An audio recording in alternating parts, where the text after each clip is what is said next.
A primeira casa clássica a gente nunca esquece. Sim, clássica, mas nem tanto.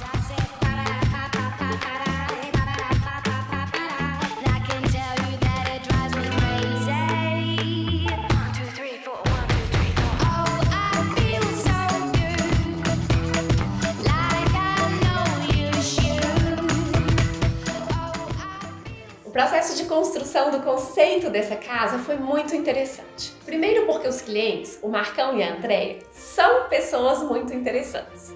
E segundo porque eles mesmos tinham muitas ideias na cabeça, mas não tinham certeza do que eles queriam para a casa, do partido dessa casa, de qual seria a imagem final da casa. Durante o processo de briefing, ou seja, de coleta de dados, eu precisei conversar bastante com eles, entender melhor a personalidade e os hábitos deles, os hábitos de cada um, para chegar no entendimento de qual seria o conceito dessa casa, ou seja, qual partido, qual estilo melhor definiria os dois. Nesse processo de briefing, eu sempre passo um para casa para os clientes. Eu já falei sobre isso por aqui nos vídeos da série Vamos Projetar, quando a gente fala de comunicação. E os clientes, eles têm então, dentre vários exercícios, o exercício de coleta de imagens, ou seja, eles precisam me mandar várias imagens de construções, de casas, de estilos que eles gostam. Não necessariamente da casa que eles querem para ele, mas de tudo que eles olham e falam assim: eu gosto dessa casa, essa casa me representa, eu poderia morar nessa casa, coisas desse tipo. Eles me mandaram imagens bem diferentes entre si. Algumas referências mais clássicas, outras mais contemporâneas, algumas mais limpas, outras mais trabalhadas. E no final das contas eu entendi que o Marcão, ele tem uma pegada mais clássica e a Andréia uma pegada mais contemporânea. Mas nenhum dos dois se importaria de abrir mão um pouquinho desse estilo para que o outro também ficasse feliz com a casa. Então, eu me debrucei em cima disso, pesquisei muito sobre estilos de casa clássica, que eu entendi durante o processo de briefing que era um ponto forte e que agradaria às duas partes, mas eu não poderia propor uma casa totalmente clássica, já que a Andréia tinha uma pegada um pouco mais contemporânea. Então, o que eu fiz? Eu fiz esse estudo sobre a casa clássica, selecionei elementos de referência que marcavam bem esse estilo e trabalhei uma casa mais contemporânea, mas que trouxesse todas essas referências nela, no conceito dela. Vamos lá, para vocês entenderem melhor. Quais são os pontos principais que uma casa clássica normalmente apresenta? Primeiro, uma entrada bem marcada. A porta de entrada da casa normalmente está em destaque. Segundo, molduras externas. Essas molduras no alto da parede, bem trabalhadas, muitas vezes com várias camadas de moldura, ou molduras verticais também, marcando pilares, marcando o pé dos pilares. Isso tudo é muito trabalhado nas casas clássicas. A garagem também sempre está na frente da casa, às vezes aberta, às vezes fechada. O pé direito duplo é algo que também sempre aparece e normalmente é acompanhado de um jogo de volumes. A casa clássica quase nunca ela é totalmente reta, um caixote, como as casas mais contemporâneas. Ela tem muito bem trabalhado esse jogo de volumes, seja em plano vertical ou em plano horizontal. Outro ponto muito forte que aparece sempre é a iluminação com arandelas. Arandelas que iluminam a fachada da casa. Normalmente essas arandelas elas marcam as aberturas da casa, portas e janelas. Essas casas também normalmente apresentam um paisagismo um pouco mais minimalista, com poucas plantas e tons pastéis. Dificilmente a gente vai encontrar casas clássicas com tons fortes, com a presença de cor mesmo. Não, os tons pastéis, do branco ao bege, são os mais comuns neste estilo. E como eu disse, a minha proposta então para esse projeto foi pegar essas referências da casa clássica e trabalhá-las numa arquitetura um pouco mais contemporânea, que tivesse mais a ver com o casal, Marcão mais Andréia, e também que tivesse mais a ver com o local onde nós estamos. Eu, particularmente, tenho muita dificuldade em representar aqui no Brasil uma arquitetura que não tem nada a ver com as nossas raízes. Trazer um estilo de fora e colocar ele aqui de forma reproduzida. Eu acho que falta identidade, que falta personalidade, que não é isso, que a gente precisa adaptar essas referências que a gente gosta, que eventualmente o cliente gosta, à nossa realidade, à nossa história e à nossa cultura. E foi isso que eu tentei fazer, respeitando, claro, os conceitos principais dessa arquitetura clássica. Hoje a gente vai falar só das fachadas dessa casa.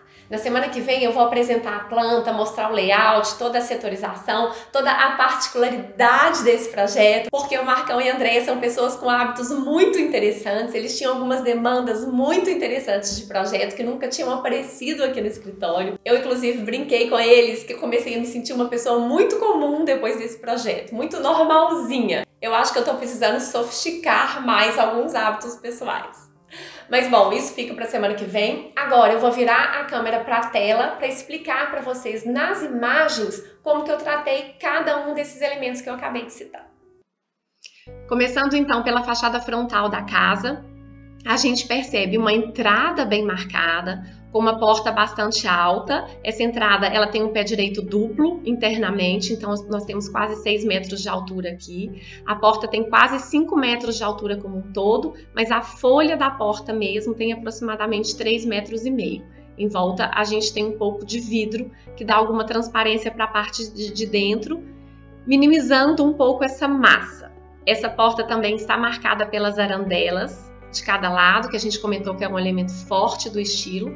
Essas arandelas também aparecem aqui marcando a garagem que está na entrada da casa em outro plano, ou seja, um pouco mais para frente e um pouco mais baixa.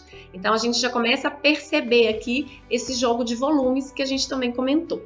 Essa é uma vista lateral da casa, eu eliminei os muros laterais, aqui estaria o muro lateral, isso aqui já é o terreno vizinho. Então a gente percebe nessa fachada, que é uma fachada um pouco mais escondida, também esse jogo de volumes que eu mencionei. Aqui a gente tem uma abertura grande lateral, que lembra essa entrada frontal. A gente consegue visualizar lá dentro um mezanino, parte da sala. Aqui já é a fachada lateral do outro lado. A gente percebe esse jogo de volumes de forma melhor aqui, ó. Esse plano daqui que está um pouco recuado em relação ao plano frontal e também um pouco mais baixo. Isso tudo é a sala da casa. E aqui atrás acontece o pátio interno. Aqui sim, a gente já tem esses elementos mais marcados, eles aparecem de forma mais expressiva. Aqui são os quartos, então cada quarto foi bem definido, num volume bem definido. Às vezes esse quarto está mais alto, mais para frente, às vezes ele está um pouquinho mais baixo, mais para trás, então a gente vai fazendo essa brincadeira com esses volumes. Todos os quartos possuem portas de acesso a esse pátio interno, todas as portas bem marcadas com iluminação, uma varanda, um terraço aqui em cima, que complementa o espaço do mezanino que está bem aqui. A gente trabalhou também de forma muito expressiva, com muito cuidado, esse pátio interno, esse jardim interno. Daqui a pouco a gente fala um pouco mais sobre isso. Aqui em outro ângulo, então a gente percebe também melhor esse jogo de volumes.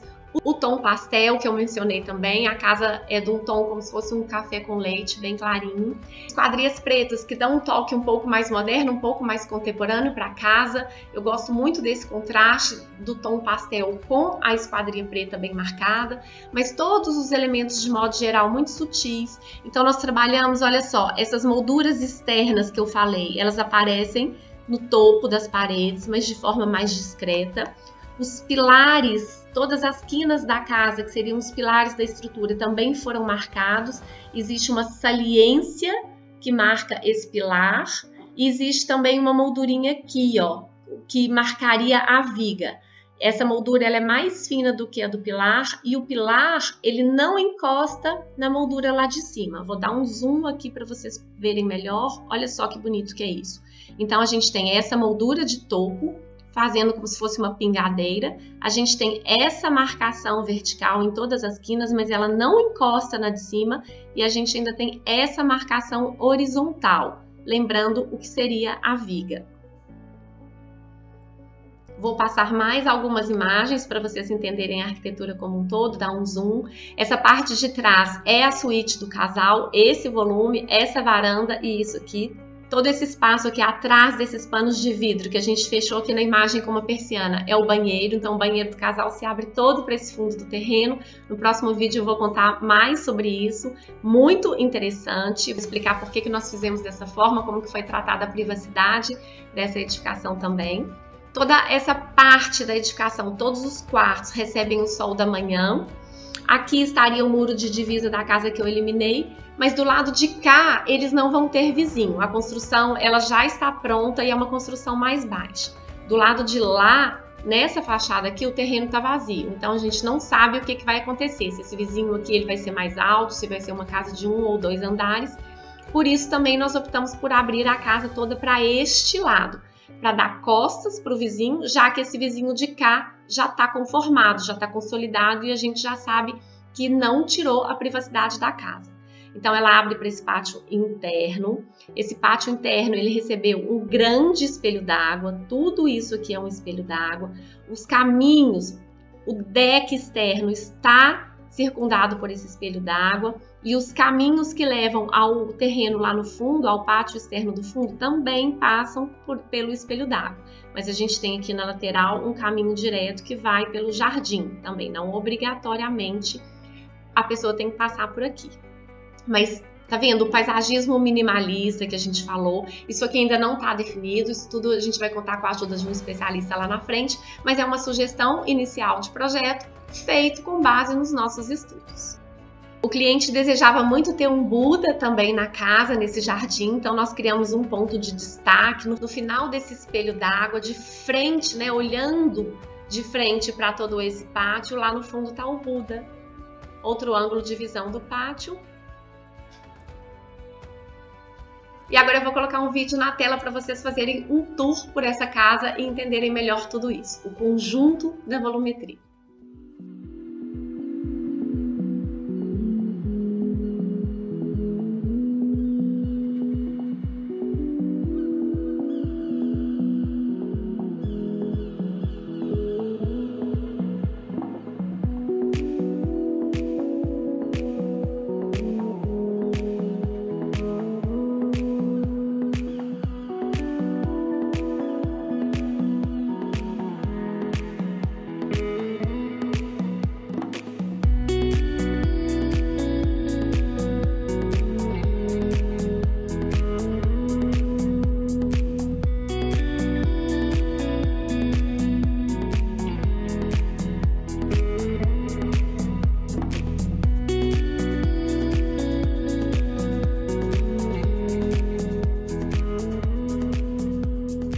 Gostou da primeira casa clássica desse canal? Comenta aqui nos comentários que eu quero saber a sua opinião, o que você mais gostou, se gostou da forma como nós trabalhamos os elementos, se achou que ficou uma casa clássica com cara de casa contemporânea, me conta tudo que eu quero saber.